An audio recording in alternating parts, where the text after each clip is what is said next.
자, 이제 제1장 주택법 보겠습니다. 주택법. 이것도 7문제 나오죠. 7문제 나오는데 6문제는 좀 쉽게 나오니까 관리 파트에서 좀 어려운 사항이 하나 나올 수 있고, 그런 파트는요 우리가 보는 파트가 아닙니다. 그래서 제가 보는 파트만 보시면 같이 6개나 마칩니다. 다시 한번 보시죠. 일단은요 주택법입니다. 주택법은요 보시면 주택단지죠. 주택법은 주택단지를 위해서만 나옵니다. 이 법은 이제 개발주택이 아니고 주택단지급만 얘기합니다. 단지급 하면 이제 30개 이상 집이 한 번에 지어질 때 여기 포함됩니다. 30개 이상 단지만 여기 포함됩니다. 자, 여기서 이제 총칙이 있습니다. 총칙편이 있고요. 그 다음에 이것이 가치 건설편이 있습니다. 있고, 그 다음에 이제 공고편이 있죠. 공고편이 있고, 자, 관리편이 있습니다. 있는데, 자, 시험은요, 보시면 총칙에서 한 2개가 나옵니다. 한 2개 해서 1개 이렇게 나올 겁니다. 그 다음에 건설에서도 1개 내지 2개가 나올 수 있습니다. 공고편은요, 2개 내지 3개 나온다. 이렇게 보십시오. 보시고, 이제 관리편에서 1개 나올 수도 있고, 안 나올 수도 있습니다. 있는데, 이 관리편은 이제 그 양 때문에 저희가 우리는 공부하시는 편이 아니고 몇 가지입니다. 몇 가지 보시면 하자, 보수라든지 리모델링 요 정도만 딱 보시고 시험에 응시하십시오. 그 외에는 보실 수가 없습니다. 자, 총칙에서 이제 2개 나오는데, 총칙은 이제 주택이죠. 주택 보니까 주택법에서 말하는 주택단지가 과연 무엇이냐? 주택단지에 대해서 언급합니다. 단지인데 이것이 30개 한 번에 나올 때입니다. 나올 때인데 이 단지가 보시면요, 일단은 구분의 어떤 구조상의 구분이 딱 되어집니다. 또 이 단지가 어떤 돈 자금에는 구분도 딱 되어지거든요. 먼저 구조입니다. 구조 보시면 단지가 나올 때 보시면 대개 다 공동주택 단지가 나오지만 저희가 잘 안 보이지만요, 지역의 많은 곳에서 단독주택 단지도 나오고 있습니다. 그래서 단독 단지와 공동 단지가 나옵니다. 자, 공동은 나올 때부터 층수가 5개층 이상 빠지는 아파트 단지가 있고요, 4개층 이하인 연립과 다세대 단지가 이렇게 구분이 딱 되어지죠. 그래서 이건 딱 보시면 달라집니다. 근데 저번까지 있던 단독주택의 개별 평수당 330제곱미터 이하, 또요 공동은요 297 이하라고요 면적 제한이 이제 올해 넘으면 다 없어졌어요. 그래서 지금은요 주택 단지일 때 개별 집당의 호수 평수 제한이 없습니다. 큰 평수 나올 수 있습니다. 지금은요. 그래서 이 부분이 없어졌고요. 그런데 공동주택이 나올 때 보시면요 이렇게 또 2개가 딱 나오죠. 자, 한 개 세대 이렇게 분양 공급을 했는데 이 세대 안에 딱 보니까 세대를 구분해서 설 수 있는 세대 구분형 공동주택 단지도 나올 수 있게 되었다고 합니다. 이것은 일단은 이 주택은요 단지 전체 세대수입니다. 전체 세대수에서 전체는 다 안 되고요, 그 수의 3분의 1까지만 가능하고 단지 전체 주거 전용 면적에서도 3분의 1까지만 나올 수 있다는 어떤 수는 제한받습니다. 받는데 이것이 보시면 이제 신청한 어떤 세대에 한해서 한 개 세대 공급을 하대요. 가운데 보시면요, 가운데입니다. 경계벽이 하나 딱 있네요. 벽이 있습니다. 벽이 하나 딱 주어지고, 현관입니다. 출구. 현관이 각각 따로 있습니다. 따로 있으면서 이쪽마다 둘 다 보시면 욕실과 또 주방시설 부엌을 갖추고 있다고 합니다. 부엌을 갖추고 있으면서 각각 공간이 최소한 14제곱미터 이상 되게 이렇게 공급을 해야 된다. 이렇게 얘기합니다. 14 이상입니다. 둘 다 14 이상 최소 평수. 그런데 어떤 경우도 나중에도 절대로 이것을 구분 소유는 할 수 없다. 분할든지 절대 할 수가 없다. 라는 어떤 제한을 받습니다. 단지 전체를 구성할 때도 이건 한 개 세대 이렇게 산정해서 단지의 각종 어떤 부대 시설 기준을 적용한다. 이렇게 말하는 부분이 있습니다. 그래서 여기 3분의 1, 14 이상 이라는 부분 보시고 구분 소유할 수 없다 확인하십시오. 아시겠죠? 그 다음에 또 공동인데 이제 이 도시 형태 생활주택이라는 주택도 나올 수 있게 되었죠. 이것은 도시 형태니까 일단은 그 지역이 도시 지역이라는 요 장소 안에서만 이것이 나올 수 있다. 특징이 있고요. 또 이것은요 우리 일반적인 단지는 말입니다. 그 상한선이 제한 없습니다. 그래서 만 세대 나올 수 있습니다. 있지만요 이 도시형 생활주택일 때는 그 세대가 좀 제한받습니다. 최대 300세대 되어서는 안 됩니다. 300세대 미만이라는 어떤 수가 제한받고요.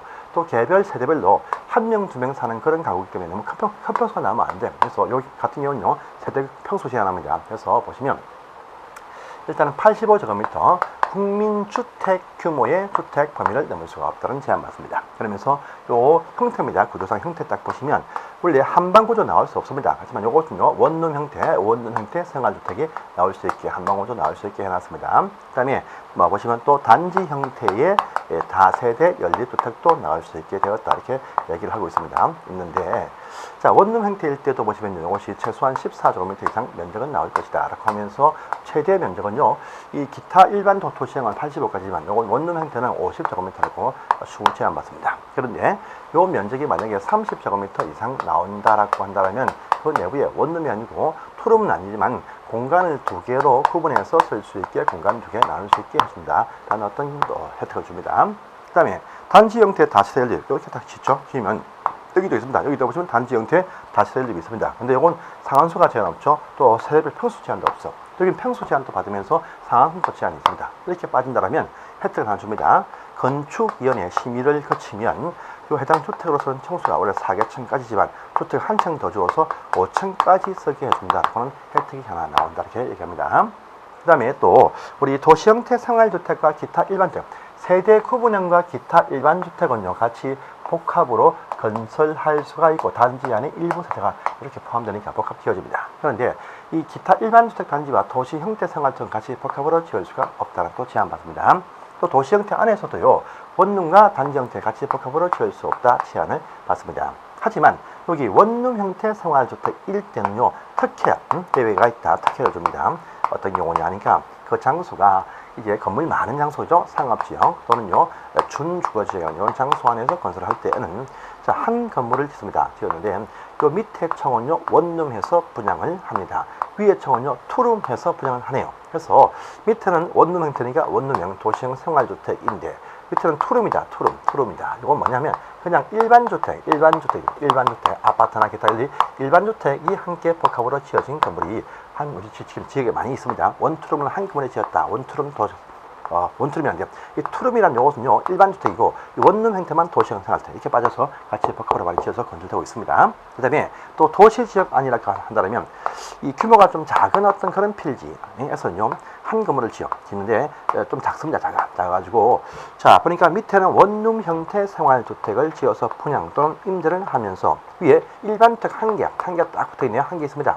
이것은요 4개층이니까 연립 또는 다세대일 것인데 밑에 1, 2, 3층은요 연립 다세대 형태의 원룸 형태 생활주택이 되겠고 위에 이것은 그냥 일반 연립이나 다세대 한 개 이렇게 붙어있다 이렇게 복합으로 짓겠습니다. 규모 작은 필지에서 이렇게 나오는 건물들이 되게 꽤 많이 있습니다. 그 다음에 자금이죠. 자금에 따른 분류입니다. 보시면 이제 국민주택 있죠. 국민주택 딱 보려면 전설 사업자는 묻지 않습니다. 누가 짓든 간에 국민주택기금, 주택도시죠. 주택도시기금이라는 공적인 자금이 투입되어서 건설되어진 주거전용 85제곱미터 이하를 말합니다. 그런데 이것이 저기 수도권 말고 저기 시골 면 단위로 갈 때는 이 면적이 100제곱미터까지도 가능하다라고 하는 어떤 완화 조항도 하나 있다 이렇게 얘기합니다. 그래서 어떤 사업자이든 기금 빌려서 85 이하로 주면 다 국민주택입니다. 그러니까 이 민간회사도 국민주택을 건설할 수가 있습니다.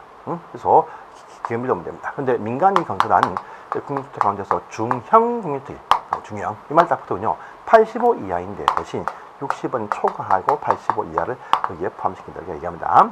그 다음에 국민주택 등 이란 말 붙습니다. 등 이것도 보시면 이거 뭐냐? 첫 번째 등이니까 여기 있는 국민주택도 여기에 해당이 될 것입니다. 뿐 아니고 두 번째입니다. 자, 공공사업자, 국가, 지방자치단체, 토지공사, 지방공사를 하는 공공주택 건설 사업자가 건설을 했는데 기금은 안 빌려왔지만 85 이하로 지었다. 이것도 국민주택에 등에 포함됩니다. 또 세 번째는요. 공공택지라는 요 택지 안에서 이 임대주택, 건설 임대주택을 건설을 했네요. 그런데 이것이 사업계획 승인받았다. 단지급으로 30개 이상 집을 지으면서 역시 85 이하이다 할 때도 국민주택 등에 포함시켜서 공적인 혜택을 받게 해줍니다. 그 다음에 그러면 국민주택 등이 아닌 주택입니다. 전부 다 뭐냐? 민영주택 이렇게 부릅니다. 그래서 이건 민간회사가 아니고 여기에 해당되지 않으면 전부 다 민영주택 이렇게 부른다고 합니다. 이렇게 해서 분류가 되어집니다. 일단 이것이 주택 구분인 거 시험에 꼭 한번 꼭 나올 겁니다. 자 보세요. 자 1번 문제 갑니다. 이것은 무엇이냐 되어 있죠. 국민주택이라는 것은 기금 자금 지원 받아서 건설되어진 85 이하를 말한다. 네, 맞습니다. 맞죠? 보고 2번 가십니다. 민간건설 중형주택 60을 초과하고 85 이하이다. 2번 점 나와 있습니다. 보시면 되고요.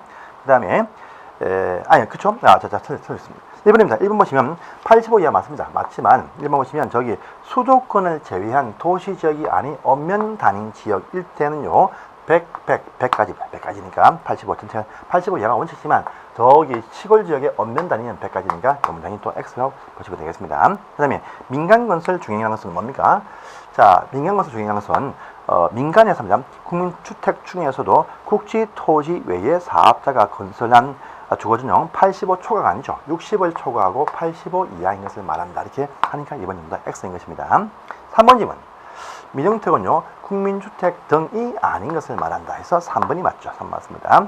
또 4번 보시면 도시형 생활주택은요, 300세대 미만, 300세대 미만 맞습니다. 맞는데, 그런데요, 이 300세대 이상 아니죠. 미만, 이상 X입니다. 미만 대원은 85 이하를 말한다. 이렇게 말하죠. 4번 질문 X입니다. 그 다음에 5번 질문 보시면요, 5번 질문은요, 건강하고 쾌적한 실내 환경 조성을 위해서 이산화탄소 배출량을 저감할 수 있게 건설되어진 주택을 말한다 라고 되어 있죠. 이것은요, 여러분 잘 보세요.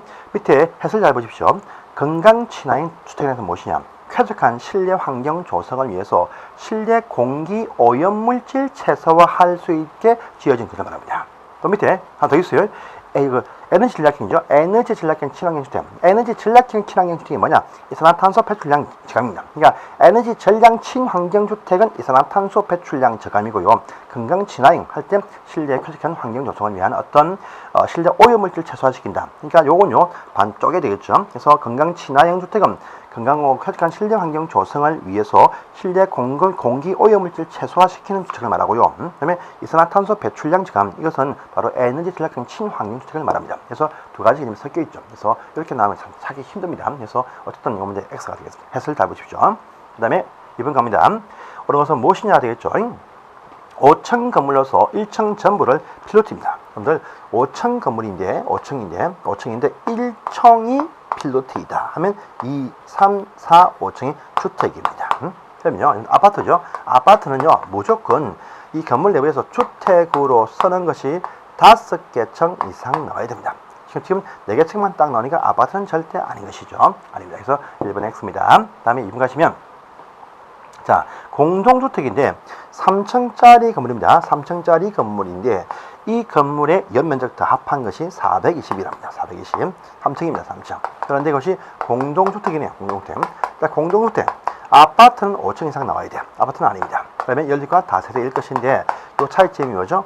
요 4개층 이하 쓰면서 660제곱미터 초과하는 것이 연립 이하인 것이 다세대. 그러니까 좀 420, 660 이하니까 필연적으로 다세대 주택이 되는 것이죠. 그래서 이번 질문은 맞습니다. 그럼 3번입니다.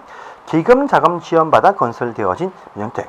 기금 지원받아 건설되어지면서 85 이하 주거전용 가축을 있을 때 국민주택이 되겠죠. 그래서 그 문제도 X가 되겠습니다. 다음에 다세대. 여러분들 기금 투입되었다 85 이하이다. 청수가 5개층 이상이면 아파트, 4개층 이하이면 연립과 다세대이니까 이 국민주택에는요 아파트뿐 아니고 연립 다세대가 있습니다. 될 수 없다, 될 수 있습니다. 그 다음에 임대주택은 청수가 5층 이상이어야 한다. 이런 거 없습니다. 임대단지도요, 임대주택도 빌라 등의 4층 이하도 많이 있으니까 이럴 필요 없습니다. 그래서 5번 점 X가 되겠습니다. 자, 보시고 다음 문제입니다. 3번 문제입니다. 세대 구분형 나왔네요. 자, 보겠습니다. 옳지 않아서 무엇이냐? 세대 구분형 공동택은 주택 내부 공간 일부를 세대별 구분해서 생활할 수 있는 구조를 갖추고 있다. 예, 맞으면서 뒤에 가시면 절대 구분 소유할 수가 없다. 예, 맞는 편이죠.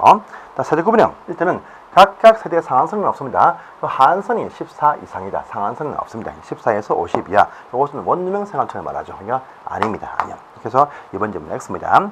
3번 세대 구분형은 전체 단지에서 3분의 1을 넘을 수 없다. 예, 맞죠. 4번입니다. 세대 구분형은 단지 전체에서 3분의 1 면적 넘을 수 없다. 예, 맞는 편 되겠습니다. 해서 4번 맞고요.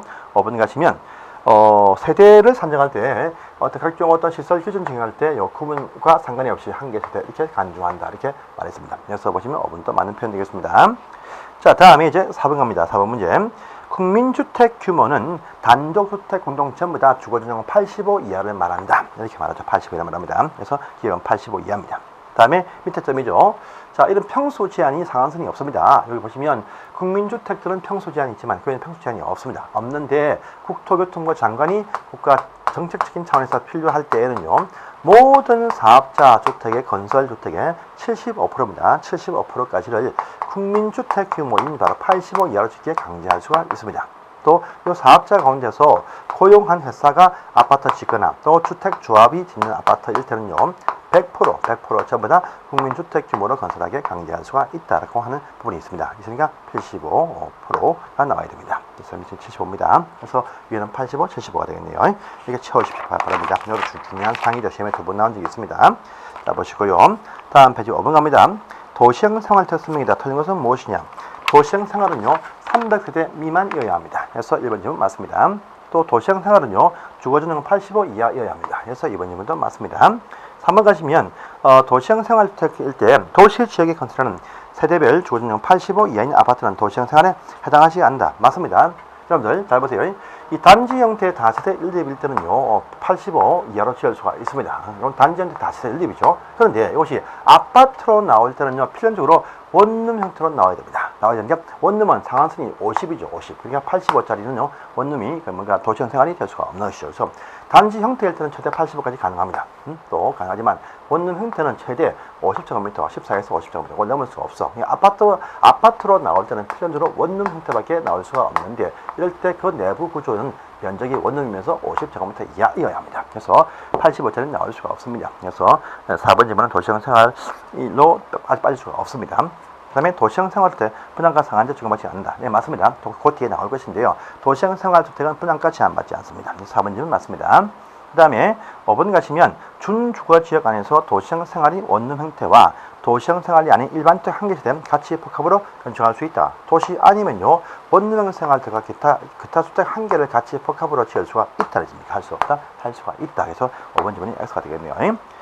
자, 6번입니다. 도시형 생활에서의 원룸형 생활주택 조건을 묻고 있습니다. 보시면 세대별로 안에 욕실과 부엌은 갖춥니다. 맞고요. 그 다음에 주거 전용이 20제곱미터 이상 20제곱미터일 때는요, 한 개 공간 맞죠? 30 이상일 때가 두 개니까 20이면 한 개로만 구별해야 됩니다. 맞습니다. 근데 3번에 또 40일 때는 30 이상이죠. 이상이니까 공간 두 개로 구성할 수 있다. 3번 질문 맞네요. 그 다음에 4번 가시면 전용 면적 60제곱미터인 경우에 원룸 형태는 전부 다 50까지니까 60이 나올 수가 없죠. 그러니까 4번 질문 맞습니다. 단지는 지하층에 설치를 못해요. 여러분들 주택단지에서 지하층에 주택 설치할 수 없습니다. 할 수 없어요. 할 수 없습니다. 할 수 없지만 그러나 요 1층에 있던 세대, 1층 세대가만 쓸 수 있는 공간, 1층 세대에 딸려 있는 지하층은요, 이제 설치할 수가 있다 되어 있습니다. 어쨌든 1층에 딸려 있어야 돼요. 지하층만의 분양은 안 됩니다. 네, 그래서 어떻게 하면 5번 X가 되겠습니다. 보시고요. 7번 갑니다. 준주택 나오죠. 주택이 아니면서 주거 기능을 행사를 할 수 있는 건물이 바로 준주택이죠. 준주택이죠. 지금 2번 나왔었죠. 아셔야 됩니다. 뭐냐 하니까 오피스텔 여기 포함됩니다. 그 다음에 기숙사도 여기에 포함이 된다라고 합니다. 그 다음에요. 저기 뭡니까? 우리 노인복지시설 가운데에서 노인복지주택 실버타만 여기 포함이 된다. 이렇게 말하죠. 그 다음에 다중생활시설은 전체가 다 여기에 포함이 된다. 고시원이죠. 이게 다 포함이 된다. 이렇게 보면 됩니다. 준주택입니다. 그래서 보면 답은 2번이죠. 이 근린생활시설에 포함되어 있던 또는 숙박이든 간에 다중생활은 전부 다 여기에 포함이 되어집니다. 그 외에는 1, 2번, 3번, 4번, 5번은 준주택이 아닙니다. 그 다음에 8번 가봅니다. 간선시설 나오죠. 뭡니까? 단지 안에 있는 중요한 기관망과 단지 밖에 있는 기관망을 중간에 연결하는 부분, 간선이죠. 간선. 이 되겠습니다. 단지 내에 있는 도로와의 연결, 또 상하수도 시설들, 또 정가수도, 저기 뭡니까? 저기 정가 통지입니다. 그래서 전기, 가스, 통신, 지역, 난방이 포함되겠죠. 그래서 지역, 난방이 포함됩니다. 3번입니다. 다음에 9번 가십니다. 여러분 혹시나 단지 안에서의 부대와 복리시설 차이점, 시험에 잘 안 나온 상이지만 이제 부대와 복리입니다. 부대는 뭐냐? 부대라는 것은요, 주택 단지 안에 꼭 필요하다. 단지 안에 꼭 필요하고 또 단지 안에만 있습니다. 있어요. 근데 복리입니다. 복리는 뭐냐? 단지 안에 있으면 편리합니다. 편리하지만 없어도 됩니다. 또 단지 밖에도 이런 시설 참 많습니다. 참 많아요. 관리사무실 단지 안에만 있습니다. 또 필요합니다. 복리시설, 상가, 여러분들 근린생활시설, 상가, 단지 밖에도 엄청 많습니다. 또 각종 어떤 놀이터 밖에도 있습니다. 또 유치원 밖에 있습니다. 이같이 단지 안에만 있다고 필요하다. 부대시설 밖에도 있지만 안에 있으면 편리할 뿐이다. 복리시설 이렇게 구분하십시오. 그래서 보시면 이제 9번 단지 안에서 도로 단지 안에만 있습니다. 1번 부대 맞습니다. 그러면 주차장 단지일 때 꼭 필요합니다. 맞습니다. 그래서 복리 아니죠? 부대죠. X죠. 자, 자, 우리 근린생활시설 상가들 밖에도 많습니다. 복리입니다. 맞습니다. 또 안과 밖을 붙인다. 뭔가 간선시설 4번 맞습니다. 또 관리사무실 안에만 있죠. 부대시설 맞습니다. 답은 2번만 X네요. 이렇게 해서 구분하십니다. 넘어가시고 10번 문제입니다. 틀린 것은 무엇이냐? 유치원, 복리시설 맞습니다. 당연합니다. 밖에도 많기 때문에 관리사무실 부대 맞습니다. 그 다음에 근린생활시설에 해당하는 숙박시설로서 이종건생에 해당하지 않는 다중생활시설은 준칙이다. 맞는 말이죠. 우리 다중생활시설, 고시원은 전부 다 준주택에 포함됩니다. 준주택 포함되어 있어서 맞습니다. 그 다음에 4번에 도시형 생활이라는 것은 300세대 미만의 국민주택 규모를 갖추고 있는 것이다. 이렇게 말하죠. 그래서 이것도 맞는 표현 되겠습니다. 그 다음에 5번 가시면 이제 수도권에 소재한 엄면 단위 지역일 때 국민주택 규모라는 것은 이제 100제곱미터까지는 말한다. 아니죠.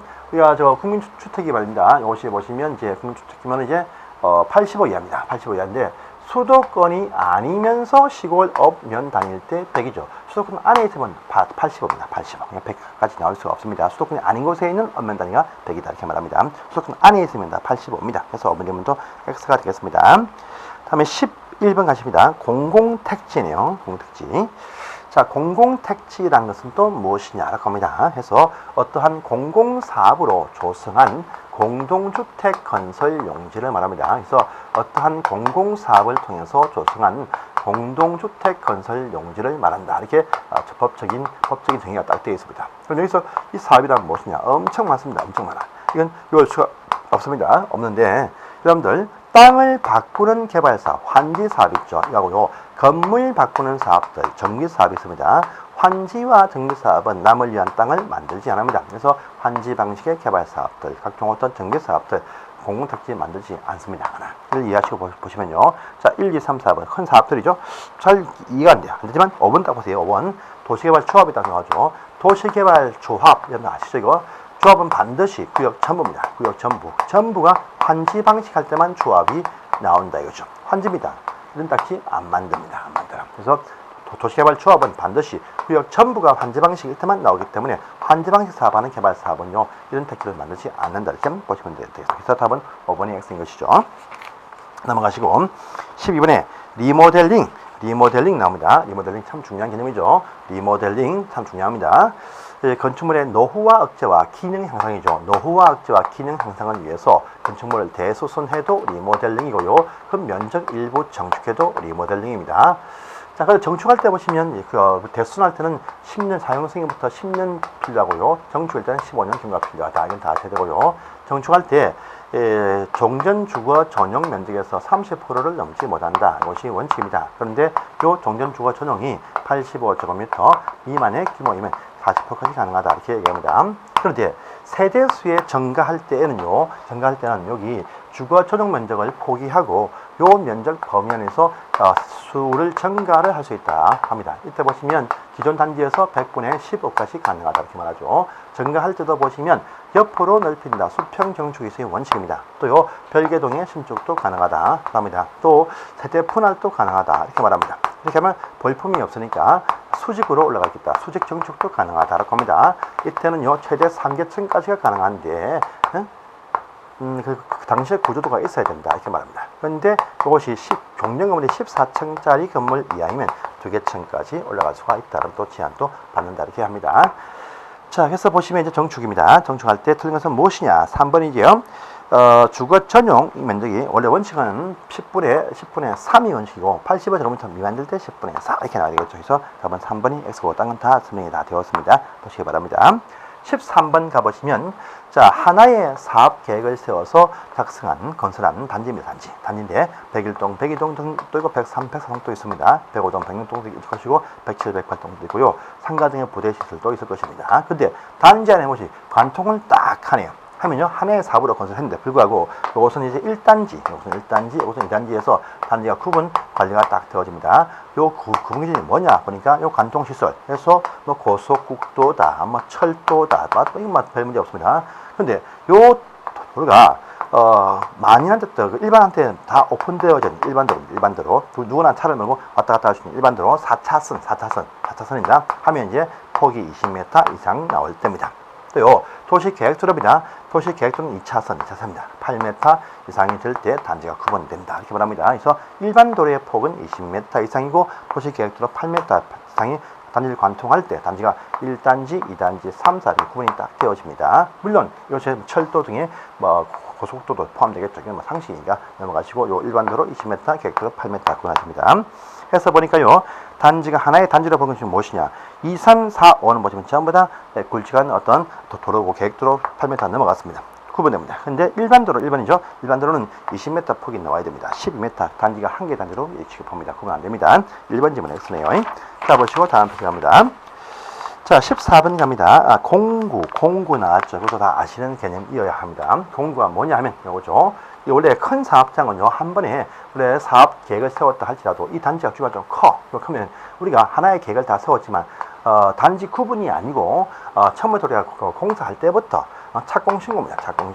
착공신고라는 것은요, 요 속에 보시면 분양이라는 말도 포함되어 있습니다. 분양, 착공신고 이거하고 입주검사, 사용검사, 입주 사용검사 이것을 요 공급을 나누어 하겠다 이거죠. 그래서 이건 109, 209 나누어서 착수하되 300세대 이상은 저게 하라 이렇게 하는 부분도 있습니다.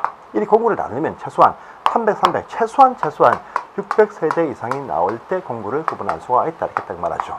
또 구분할 때는요, 요 사이 공구 사이에 6m 넓이 이상 가진 각종 어떤 단지 내 도로 등으로서 이것을 구분하게 되어져 있다 이렇게 말합니다. 그래서 보시면 이제 단지 구분에서 6m 이상이고 공급의 최소 300세대 이상 나와야 됩니다. 이 6과 300 이렇게 찾는 문제가 나왔습니다. 자, 보시고요.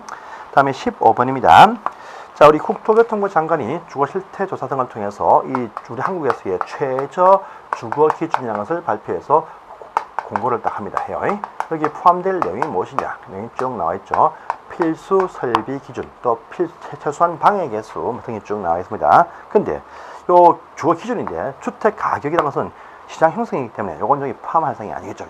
가격은 제외합니다. 그래서 답은 4번은 여기서 포함하지 않습니다. 이런 문제가 또 나왔었죠. 밑에 보시면 26번 문제 역시 비슷하게 나왔습니다. 근데 주택 가격, 분양 가격 등의 가격은 이 기준에 포함될 사항이 아니다. 이것 빼놓고 각종 어떤 주택 내부의 설비, 또 방해 개수, 또 필수 어떤 환경 기준 다 이게 포함되어 있으니까 가격이 아니다. 가격이 나오면 안 된다. 이것만 아시면 되겠고 다음 시험에 나오지는 않을 겁니다. 그래서 일단 넘어가시기 바랍니다.